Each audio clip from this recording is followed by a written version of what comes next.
Nós estaremos nesse momento orando pela vida do nosso pastor, entregando a vida do pregador nas mãos de Deus. Senhor Deus e Pai, nós queremos te agradecer por todos os momentos que passamos até agora e mais uma vez te agradeço pela vida de cada um que está aqui, cada um que veio até aqui. Senhor, que nós não venhamos sair vazios, que nós não venhamos sair da mesma forma que entramos. Nesse momento, te entrego mais uma vez a vida do pastor Celso, esse homem tão cheio de Deus. Senhor, mais uma vez, enche-o da tua glória, do teu poder. A palavra está pronta, Senhor. Então, prepara o pregador, Pai, porque nós cremos que o Senhor tem algo glorioso para falar conosco. Usa o Senhor como boca de Deus nessa noite. É o que eu te peço e já te agradeço pela vida dele. Em nome de Jesus, amém. Deus te abençoe.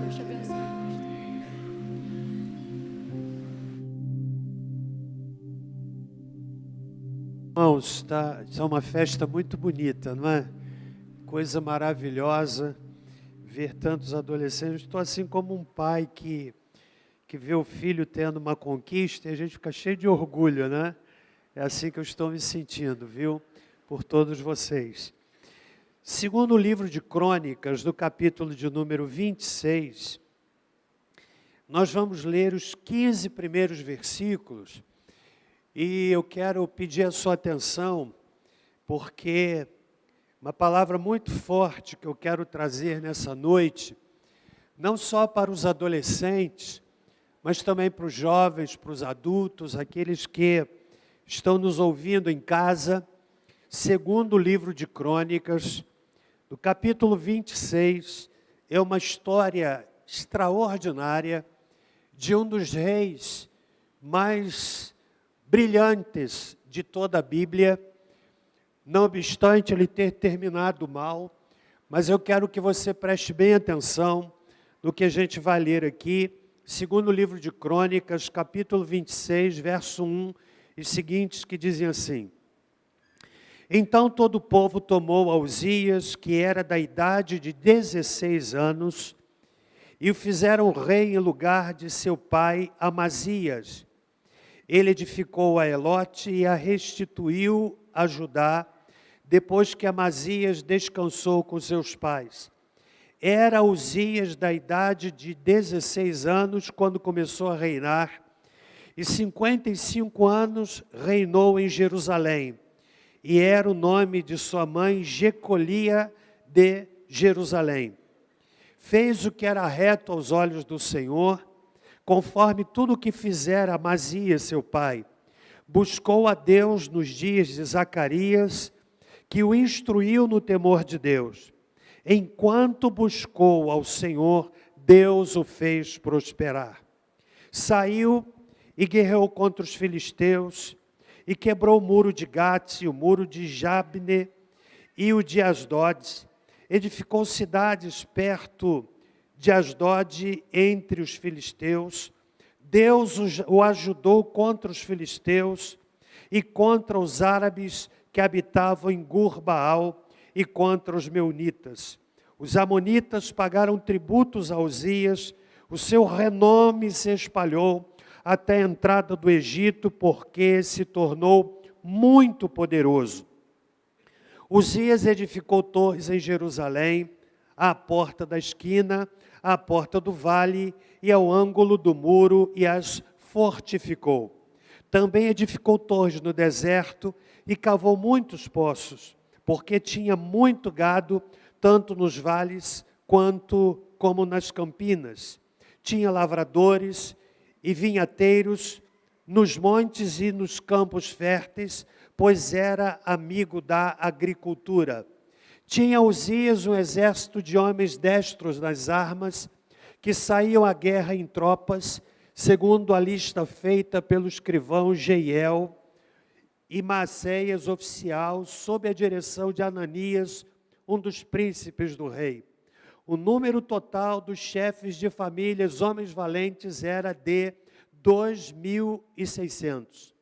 Debaixo das suas ordens havia um exército guerreiro de 307.500 homens, que faziam a guerra com grande poder para ajudarem o rei contra os inimigos. Preparou-lhes Uzias para todo o exército escudos, lanças, capacetes, couraças e arcos, e até fundas para atirar pedras.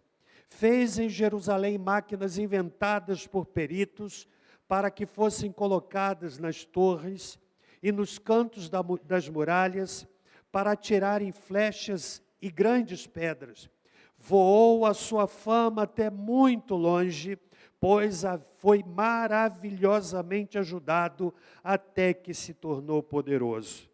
Mas, havendo-se fortificado, exaltou-se o seu coração até se corromper.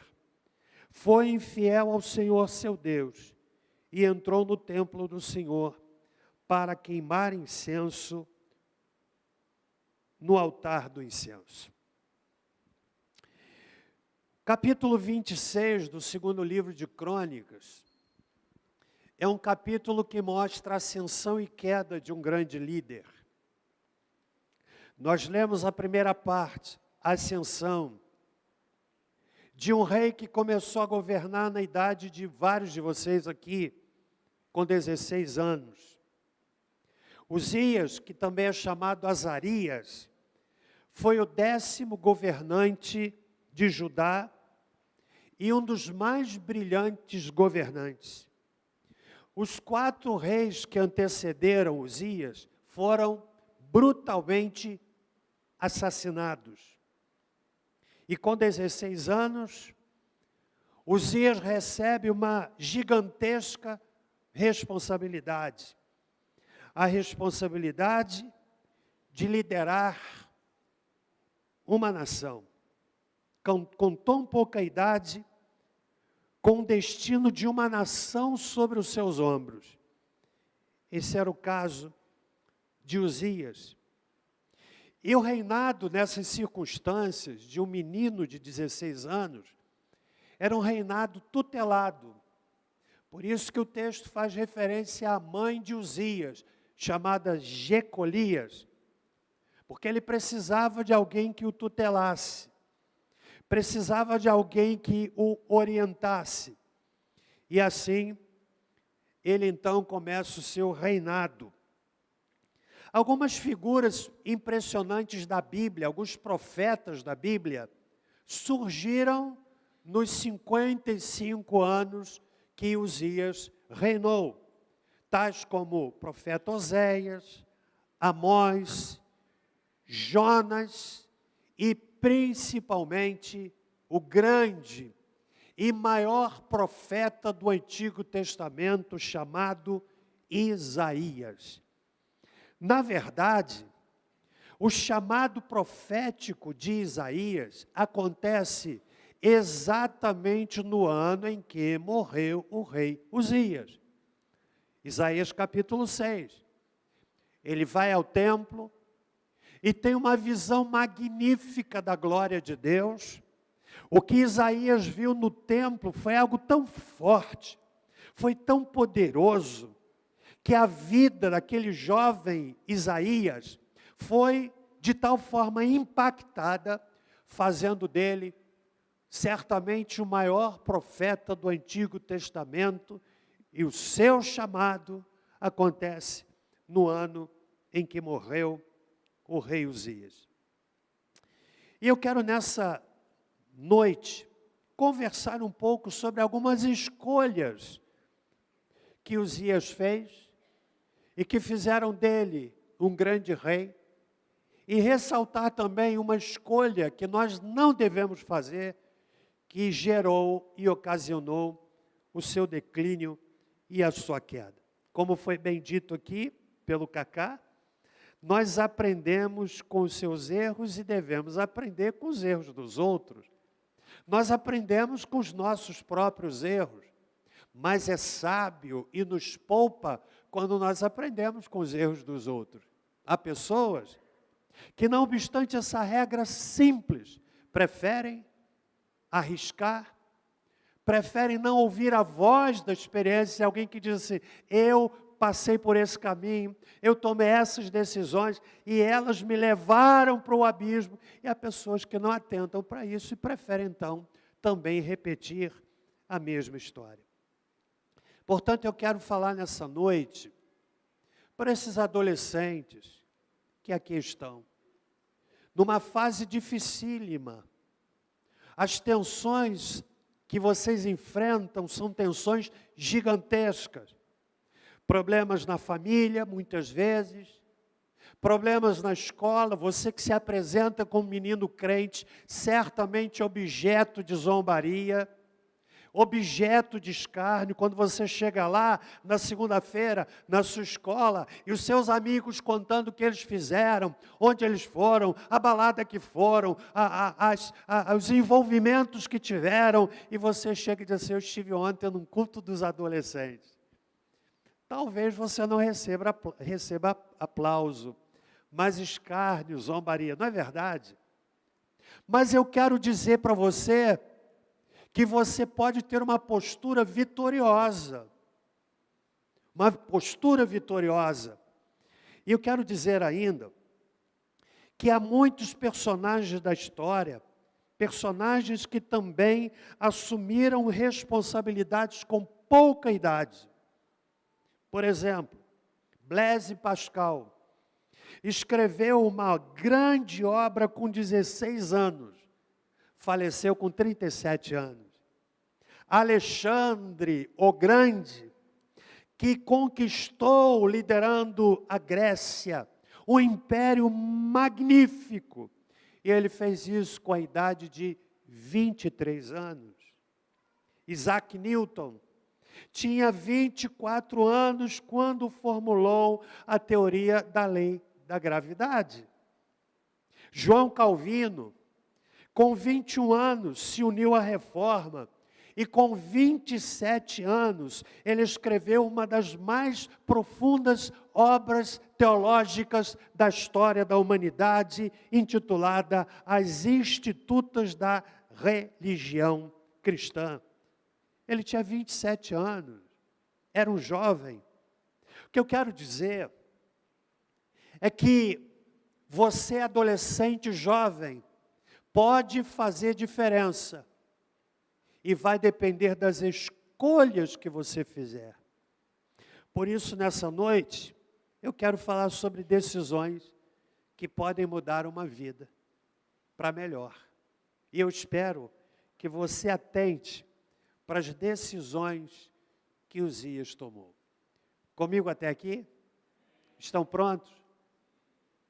Ou você decide ser o protagonista das suas decisões, das suas escolhas, ou você decide ser o coadjuvante das suas decisões, ou seja, ou você está à frente do processo e vai decidindo, ou então você é puxado por decisões de outros. E não dá para terceirizar responsabilidade, consequência. Você pode não escolher, mas você não pode escolher a consequência. Então eu quero nessa noite destacar algumas decisões que Uzias tomou. O texto começa dizendo que ele tinha 16 anos. 2 vezes faz referência à idade de Uzias. No verso 1 e também no versículo de número 3. E a primeira decisão que este adolescente tomou, que eu quero encorajar você a fazer, é a seguinte decisão. A decisão de fazer o que é reto diante do Senhor.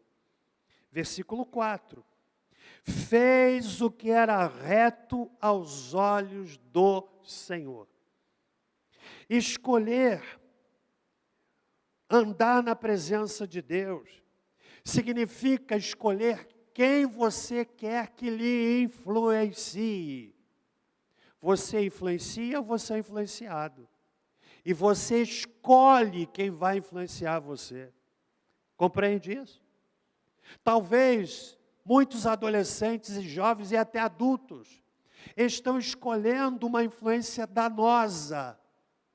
Mas eu quero nessa noite dizer para vocês, adolescentes, jovens, senhoras e senhores, que nós aprendemos com a experiência de Uzias, que decidiu, escolheu fazer o que é reto diante do Senhor. A quem você deseja seguir? Que valores você deseja que moldem a sua vida? A quem você deseja obedecer? Com quem você deseja se parecer? Isso é decidir fazer o que é reto diante do Senhor. A adolescência, preste bem atenção, é uma fase da vida com grandes possibilidades de uma pessoa ser influenciada nas suas decisões mais importantes da vida, sobretudo na questão espiritual. A adolescência é marcada pelo estabelecimento de vínculos relacionais fora de casa. Enquanto criança, o vínculo relacional é a família, pai e mãe. Anda junto da mãe, a mãe pega pelo braço, mas vai entrando na adolescência, o que é que acontece? Se mãe, você gosta de ficar segurando a minha mão? Acontece assim? Mãe? Ô pai, me levar na escola, me deixa longe da escola, porque os meus amigos não podem ver que o meu papai me leva para a escola. Aí ele começa então a pensar assim, olhar para a menina, o vínculo relacional sai da casa e começa a se voltar para fora de casa. Aí a menina olha para aquele menino olha para aquela menina, e ele vai começando a expandir o seu vínculo relacional. A menina começa a ser vaidosa, o que é bom, Ela começa a passar uma maquiagem, ela quer ir para o salão, ela quer pintar a unha. Sim ou não? Sim ou não? Aí o menino vai lá para frente do espelho e quer ver barba crescer, mas a barba não vem. Aí ele observa as crendices, você tem que fazer barba para a barba crescer. E ele vai lá, raspa o que não tem para aparecer o que não vai aparecer. Não é verdade? Porque é uma fase de influência. Essa fase tem sido uma encruzilhada na vida de muitos. E pela influência, muitos adolescentes, ao invés de escolherem fazer o que é reto aos olhos do Senhor, começam a escolher a se afastar do caminho do Senhor. Eu já vi muito isto acontecer. Olhem para mim, adolescentes. Meu sonho é que todos vocês, adolescentes que estão aqui, saiam da adolescência, entrem na juventude, depois entrem na fase adulta, mas firmes na presença do Senhor. Porque eu já vi. Eu já vi um coro maravilhoso aqui, olha. Qual era o nome daquele coral? Da Radical Vox. Que coro, gente, era coisa espetacular. Esse aqui é melhor. Eu vou dizer que aquele era o melhor, de jeito, esse é o melhor.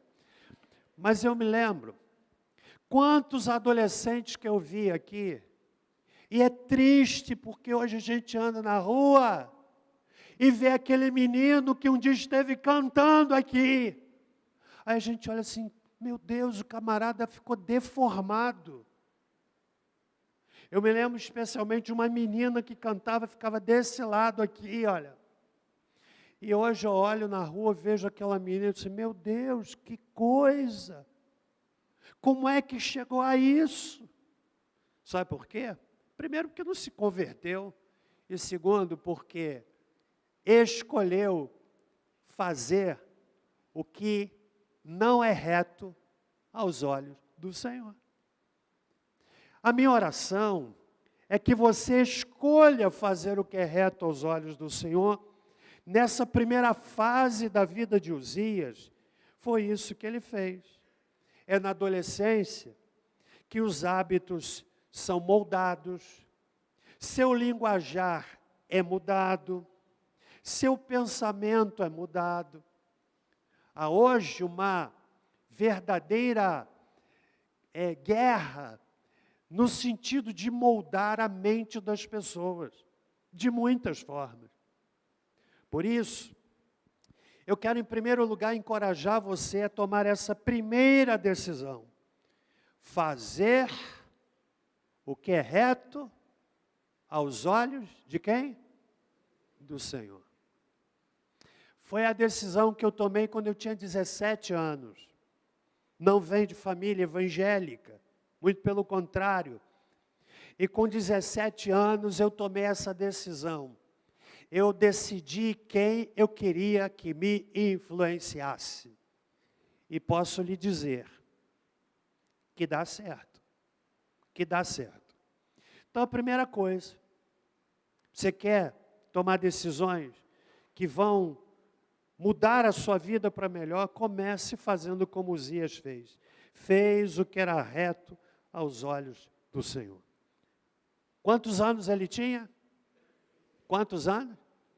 Quem aqui tem 16 anos? Olha, tinha a sua idade, 16 anos. Pensa, imagine, vendo aqui algumas meninas, imagine, se tornar rainha com 16 anos. Rainha Elizabeth, falecida há pouco tempo, né?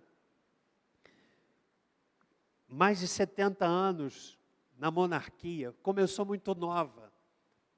E às vezes a pessoa olha assim o glamour de uma rainha, mas a solidão, o isolamento, a responsabilidade são coisas gigantescas. Pensa bem. Tantas restrições, não pode dar autógrafo. Sabia que o pessoal da monarquia não pode dar autógrafo? Você sabe por quê? Para não ter falsificação.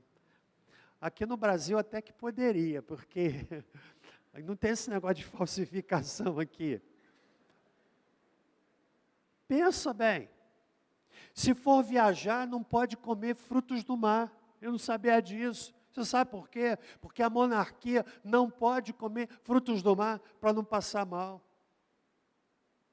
Você sabia que a monarquia, diante do luto de alguém da realeza, precisa se vestir de preto? Aí eu fiquei vendo a história da Rainha Elizabeth. Ela estava em viagem e faleceu um parente, e ela chega no aeroporto, não tinha vestido preto, teve que aguardar dentro do avião até que alguém levasse para ela uma roupa preta, para ela sair de preto. Meu Deus!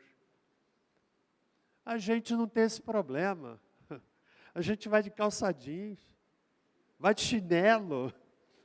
É, na verdade, vai com aquela camiseta meio torta, que já passou por umas 5 lavagens, que foi torcida. Você não está nem aí, porque a gente tem essa liberdade. Então eu quero dizer para você que há uma segunda decisão que Uzias tomou. Estão comigo até aqui? E a segunda decisão eu vejo aí no versículo 5. Que tem a ver com a primeira. Buscou a Deus nos dias de Zacarias, que o instruiu no temor de Deus. Enquanto buscou ao Senhor, o que aconteceu? Deus o fez prosperar. Eu aprendo aqui que nós podemos e devemos tomar a decisão de buscar a Deus.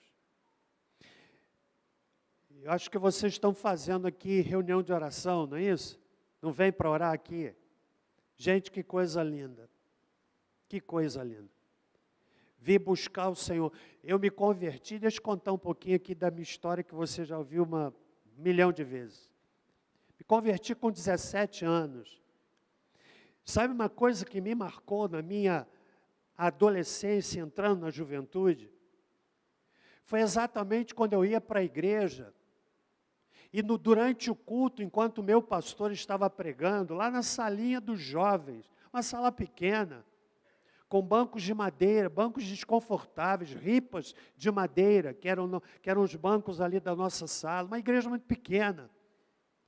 E eu tenho na minha memória essa impressão poderosa, quando o pastor estava pregando lá no templo, os jovens, os adolescentes de joelhos orando, e eu vi, quando eu me levantava, em vários lugares, lágrimas no chão, daqueles adolescentes e jovens orando.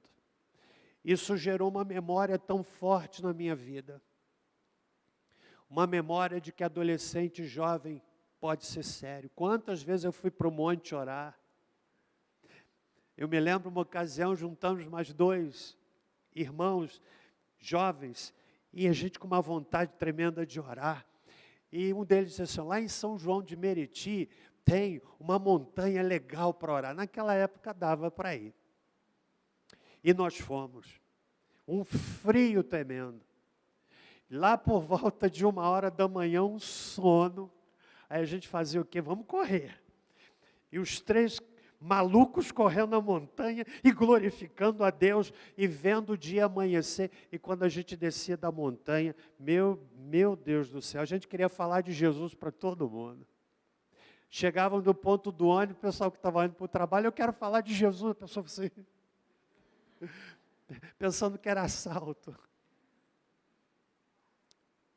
Mas como essa memória marcou a minha vida. Você quer tomar decisões que vão lhe abençoar? Faça o que é reto diante do Senhor. Busque ao Senhor. Enquanto Uzias buscou ao Senhor, a Bíblia diz que Deus o fez prosperar. Muitas figuras na Bíblia foram impactadas porque aplicaram este princípio. José no Egito era jovem, atraente, bonito. A Bíblia diz no livro de Gênesis 39 que tinha uma mulher cujo nome não é citado de quem ela era esposa esposa de Potifar. E a mulher de Potifar pôs os olhos em José, e todos os dias ela dizia para José: José, deita-te comigo. Agora, a gente pode até imaginar como era isso. Ela queria seduzir José. Eu imagino a sedução das roupas, dos perfumes, e a esposa de Potifar queria fazer uma potifaria com José. Deita-te comigo. Você sabe como é que José do Egito venceu? Ele disse assim: eu não posso pecar contra Deus. Essa é a regra que precisa estar na sua mente quando você está diante do celular, do seu computador, com seus amigos. Eu não quero pecar contra Deus. Isto é, buscar o que é reto diante do Senhor e buscar o Senhor. E enquanto a gente busca o Senhor, Ele nos faz prosperar. Eu poderia falar de Samuel, poderia falar de tantos outros, mas eu quero ficar por aqui. Terceiro lugar. Primeiro, Uzias fez o que era reto diante do Senhor. Segundo, buscou a Deus. E enquanto buscou o Senhor, Deus o fez prosperar. Mas há uma terceira decisão que ele tomou. Sabe qual foi? A decisão de contribuir para o bem da sociedade. Como que a gente entende isso? A partir do verso 6, nós aprendemos aqui que ele guerreou contra os filisteus, Deus o ajudou, ele edificou torres em Jerusalém, no verso 9, edificou torres no deserto, ele tinha muito gado, tinha lavradores, ou seja, Uzias tinha uma visão tão forte de compromisso, de cooperação, de contribuição com a sociedade. Ele tinha uma visão administrativa, investiu na melhora da cidade, está aí no verso 9 e 10. Ele tinha uma visão estratégica. Uzias investiu na defesa da cidade. Ele organizou um poderoso exército de 307.500 soldados, visão estratégica. Ele tinha uma visão científica, porque diz o texto, no versículo 15, que ele também fez em Jerusalém máquinas inventadas por peritos, para que fossem colocadas nas torres, nos cantos das muralhas, para atirarem flechas e grandes pedras. Ou seja, Uzias investiu no avanço tecnológico. Isto mostra a sua visão de futuro. E é interessante que é a primeira vez na Bíblia que se fala de máquinas com a finalidade de arremessar flechas e grandes pedras. E foi um jovem que começou a reinar com 16 anos, que compreendeu contribuir para a sociedade. Guarde uma coisa. Há um binômio dos homens de sucesso. Você sabe qual é o binômio dos homens de sucesso? Ganhar e contribuir. Observem os homens mais ricos do mundo. Eles compreendem este binômio de ganhar, mas também de contribuir para a sociedade. Quantos projetos sociais ao redor do mundo são patrocinados por homens que compreenderam o binômio ganhar e contribuir. Uzias fez isso. Ele decidiu contribuir para a sociedade. O jovem, ele precisa ter uma visão de futuro. Ele precisa pensar como ele pode contribuir para a sociedade. Muitas vezes, é típico do adolescente e do jovem, não tem muita perspectiva de futuro. Quer ver um exemplo? Observe como é que uma pessoa pilota sua moto. Você já viu como é que é? Gente, eu saio de casa e oro aqui no culto. Senhor, guarda-nos de acidente, guarda-nos de provocar acidente. Mas fala sério.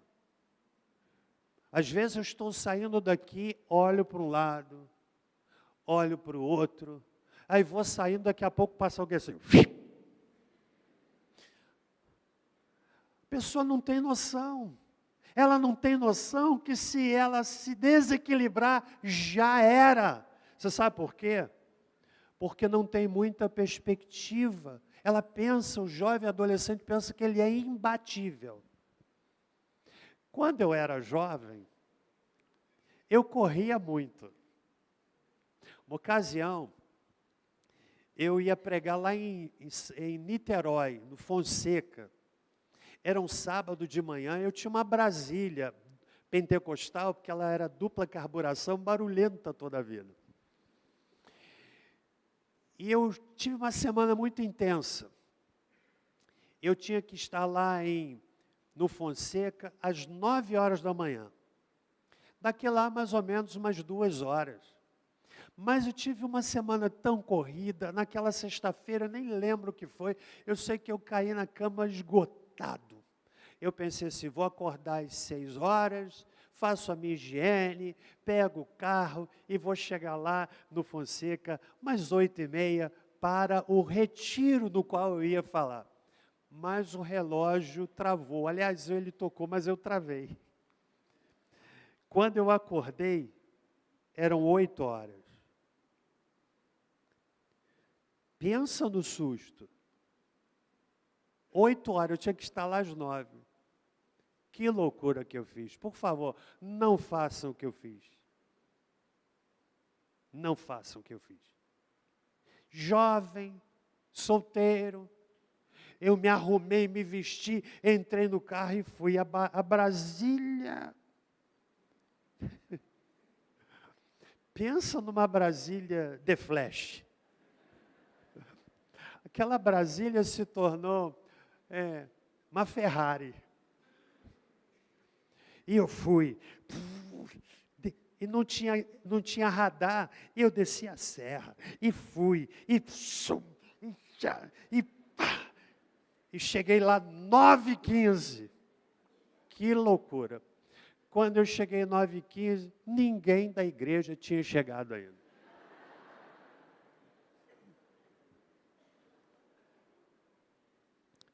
Mas eu pensei assim, jovem, eu entendo esses meninos que pegam a moto, motoboy, você que está aqui, se houver algum motoboy aqui, por amor à sua vida, seja mais cauteloso, porque eles vão assim, passam, tem caminhão e ônibus, você já viu isso? Aí você fica dentro do carro assim, ó. Aí já foi, sumiu. Você sabe por quê? Não é só porque ele tem que vender mais, mas é porque ele não tem noção de finitude, ele pensa que ele é imbatível. Aí você casa, tem filho, você já começa a mudar. Aí você vai ganhando idade, você vai mudando mais ainda. Aí você começa a ter cabelos brancos, aí você começa a ter rugas, aí você começa a ter problema de saúde, aí você começa a conversar com os amigos da sua idade, assim como para os jovens, o tema da conversa é futebol e tal, a conversa muitas vezes das pessoas da terceira idade, sabe qual é? Qual é o remédio de pressão que você toma? Ih, eu estou com um problema no coração. Ai, estou com uma dor na coluna. Aí, e você sabe que brasileiro gosta de dar receita, né? É fantástico isso. Não toma um chá tal, que eu tomei, deu certo. A pessoa faz com boa intenção, não é verdade? Mas isso mostra que você vai sendo mais cauteloso. Compreende? O que eu quero dizer com isso tudo é que nós precisamos entender que a vida é curta e você precisa decidir contribuir para a sociedade de alguma forma. Estude, jovem. Estude.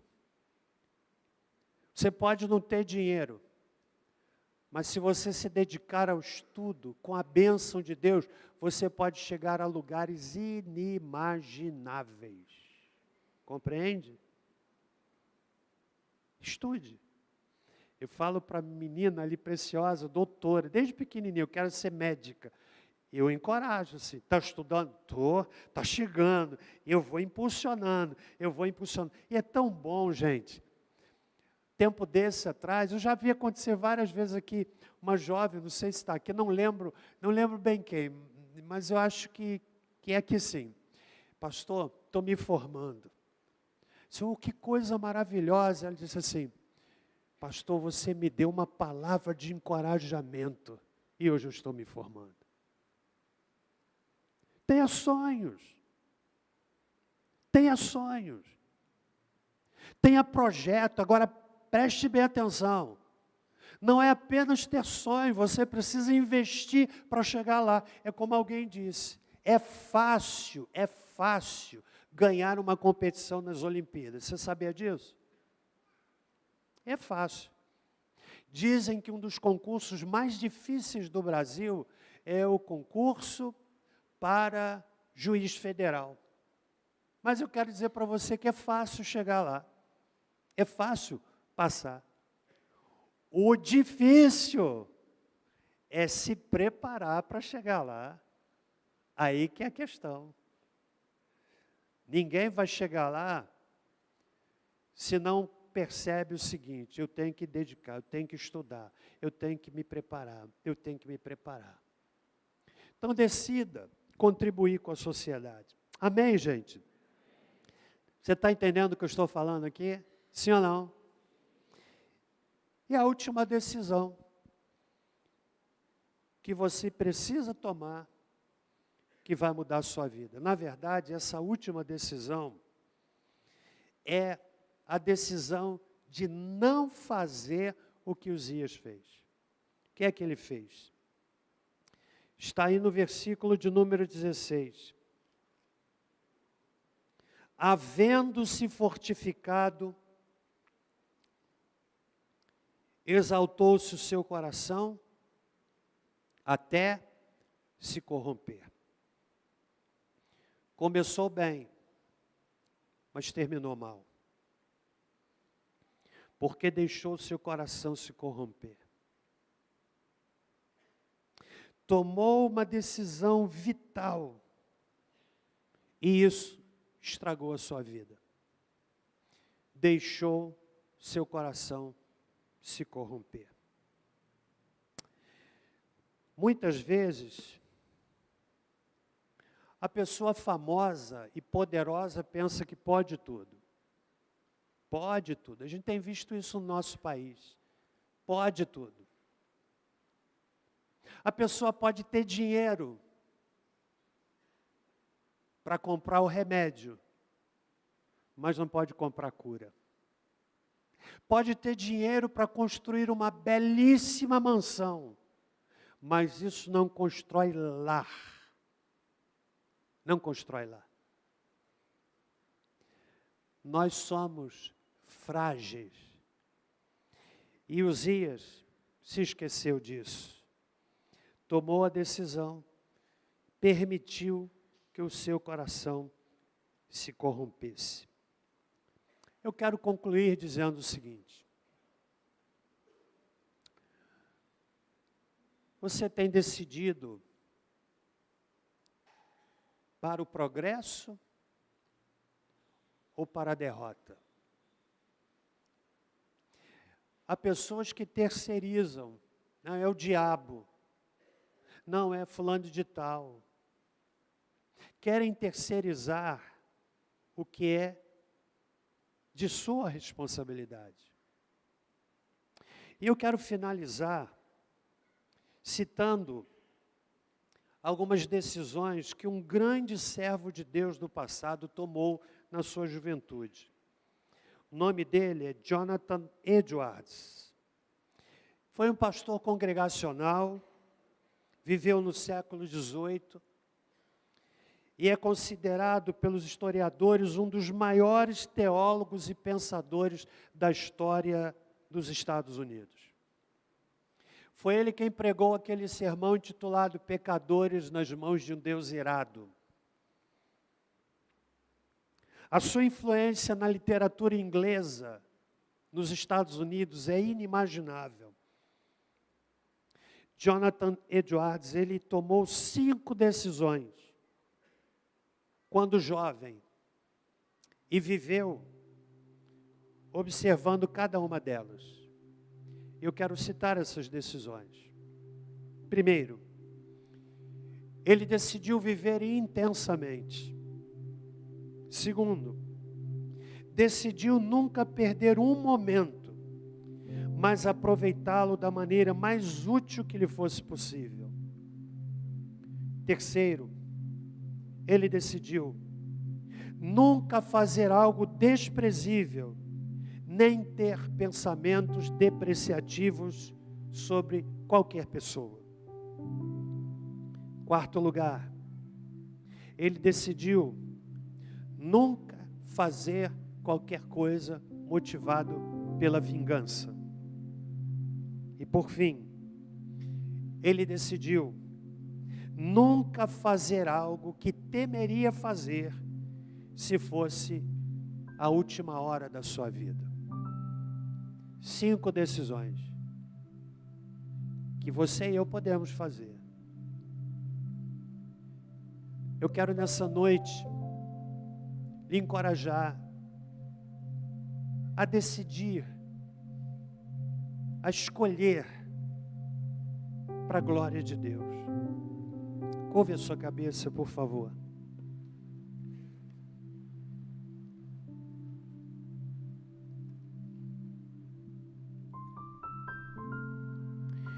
Senhor Deus, querido Pai, que noite maravilhosa. E nós estamos aqui para agradecermos pelo aniversário do Ministério Lighthouse, dos nossos adolescentes. Eles convidaram seus amigos, familiares. E isto muito nos alegra, tê-los conosco aqui. A nossa oração, nosso pedido, é no sentido de que estes adolescentes, inspirados no bom exemplo da primeira parte da vida de Uzias, escolham fazer o que ele fez, bem como escolham na segunda parte da sua vida não fazer o que ele fez. Ó Deus, eu quero convidar nessa hora, Pai, pessoas que aqui estão, que ainda não entregaram a vida a Jesus, que o façam. Eu quero convidar, Senhor, pessoas que aqui estão, que já aceitaram a Cristo, mas ainda não o fizeram para o batismo, que o façam. Eu quero convidar pessoas que se afastaram do caminho do Senhor, que voltem nessa noite, para a glória do Teu nome. Vamos ficar em pé.